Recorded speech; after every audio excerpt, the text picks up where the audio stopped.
செய்திகள். மோடி, அமித்ஷா பிரச்சாரம் செய்தும் பாஜகவுக்கு ஒன்றில்தான் வெற்றி. சென்னையில் ஆபரண தங்கத்தின் விலை இன்று குறைந்தது.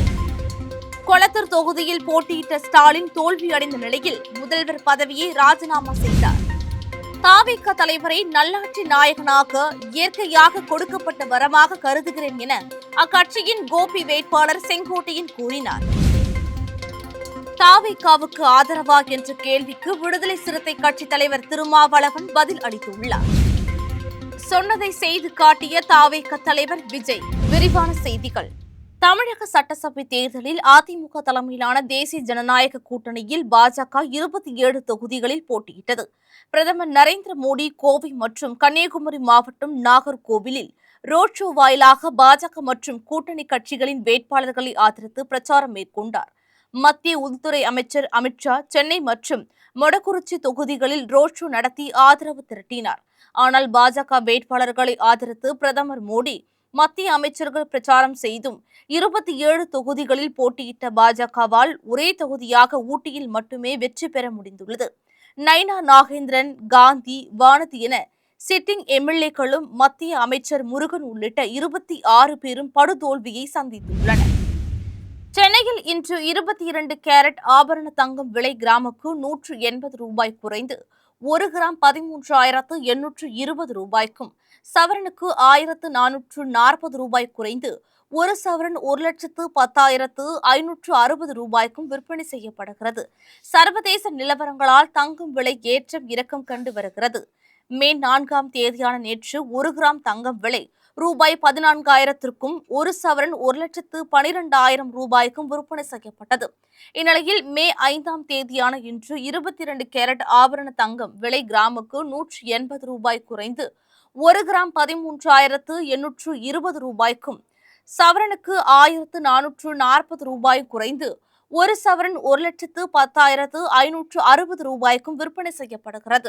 வெள்ளி விலை கிலோவுக்கு 5 ரூபாய் குறைந்து 265 ரூபாய்க்கும், 1 கிலோவுக்கு 5,000 ரூபாய் குறைந்து 2,65,000 ரூபாய்க்கும் விற்பனை செய்யப்படுகிறது. கொளத்தூர் தொகுதியில் போட்டியிட்ட ஸ்டாலின் தோல்வி அடைந்த நிலையில் முதல்வர் பதவியை ராஜினாமா செய்தார். அவர் ராஜினாமா கடிதத்தை கவர்னருக்கு அனுப்பினார். முதல்வர் ஸ்டாலினின் ராஜினாமாவை கவர்னர் ஏற்றுக்கொண்டார். புதிய அரசு அமையும் வரை பதவி வகிக்குமாறு கவர்னர் கேட்டுக் கொண்டார். ஈரோடு மாவட்டம் கோபியில் தாவேகா சார்பில் போட்டியிட்டு வெற்றி பெற்ற வேட்பாளரும் அக்கட்சி நிர்வாக குழு தலைமை ஒருங்கிணைப்பாளருமான செங்கோட்டையின் செய்தியாளர்களை சந்தித்தார். தாவேகா தலைவர் விஜய் நாளை தமிழகத்தின் முதல்வர். இந்தியாவை வியக்கத்தக்க வகையில் முதல் தேர்தல் களத்திலேயே வெற்றி வாகை சூட்டியுள்ளார். அவருடைய தியாகம், அவருடைய பல்வேறு சோதனைகளை தாண்டி மக்கள் சேவை செய்ய இருக்கிறார். மக்களின் நம்பிக்கை பெற்ற தலைவராக உள்ளார். தமிழகம் முழுவதும் அரசின் விதிகளுக்கு உட்பட்டு சுற்றுப்பயணம் சென்றார். அதன் விளைவாக தேர்தலில் யார் வேட்பாளர் என்பதல்ல, அவர்தான் வேட்பாளர் என்ற முறையில் மக்கள் ஓட்டளித்துள்ளனர். அந்த விருப்பத்தின் அடிப்படையில் தாவேகா தலைவரை நல்லாட்சி நாயகனாக நாளைய தமிழகம் இந்தியாவுக்கு ஒரு வழிகாட்டியாக உருவாக இயற்கையாக கொடுக்கப்பட்டுள்ள வரமாக அவரை நான் கருதுகிறேன் என தெரிவித்தார். சென்னையில் இன்று நிருபர்களை சந்தித்தார் திருமாவளவன் அவர்கள். அப்போது தாவேகாவுக்கு பெரும்பான்மை இல்லை, விசிக, கம்யூனிஸ்ட் கட்சிகளின் முடிவு என்னவாகும் என்ற கேள்விக்கு இடதுசாரிகள் மற்றும் விடுதலை சிறுத்தைகள் நீண்ட காலமாக நாங்கள் மதசார்பற்ற அரசியல் களத்தில் இணைந்து பயணித்து வருகிறோம். எதிர்காலத்திலும் முக்கியமான அரசியல் முடிவுகளை இணைந்தே எடுப்போம். இப்பொழுது நீங்கள் எழுப்பிய கேள்வி குறித்து நாங்கள் இதுவரை எதுவும் சிந்திக்கவில்லை, முடிவு எடுக்கவில்லை. தமிழகத்தில் ஜாதி மத சக்திகளுக்கு இடமில்லை என மக்கள் தீர்ப்பு அளித்திருக்கிறார்கள். நாங்கள் முன்னெடுத்த முயற்சிக்கு வெற்றி கிடைத்துள்ளது என்றார்.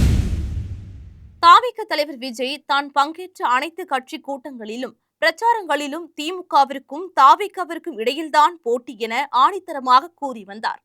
கரூரில் அவரது பிரச்சாரத்தின் போது ஏற்பட்ட கூட்ட நெரிசலில் சிக்கி குழந்தைகள், பெண்கள் உட்பட 41 பேர் இறந்தனர். இதனால் 1 மாதமாக தனது வீட்டில் இருந்து வெளியே வராமல் துக்கத்தில் முடங்கினார். திமுகவினர் செய்த சதி செயல் காரணமாக கரூர் சம்பவம் நடந்ததாக தாவேகா தரப்பில் புகார் கூறப்பட்டது. சிபிஐ விசாரணையில் ஆஜரான போது விஜய், ஆதவ் அர்ஜுனா உள்ளிட்டோர் இதற்கு குற்றச்சாட்டை முன்வைத்தனர். இந்த சம்பவத்திற்கு பின் முதல்வர் ஸ்டாலினுக்கு விஜய் நேரடியாக சவால் விட்டார். விஜயை ஏன் தொட்டும் என தேர்தலுக்கு பின் வருத்தப்படுவீர்கள் என கூறி வந்தார். அதை நிரூபிக்கும் வகையில் இத்தேர்தலில் வரலாறு காணாத வெற்றியை விஜய் பெற்றுள்ளார். ஆளும் கட்சியாக இருந்த திமுக தோல்வி அடைந்தது. திமுக 2.0 என கூறி வந்த முதல்வர் ஸ்டாலினின் போட்டியிட்ட கொளத்தூர் தொகுதியில் படுதோல்வி அடைந்தார். விஜய் தனது சவாலில் வென்று விட்டார் என தாவேகாவினர் பெருமிதம் அடைந்து உள்ளனர்.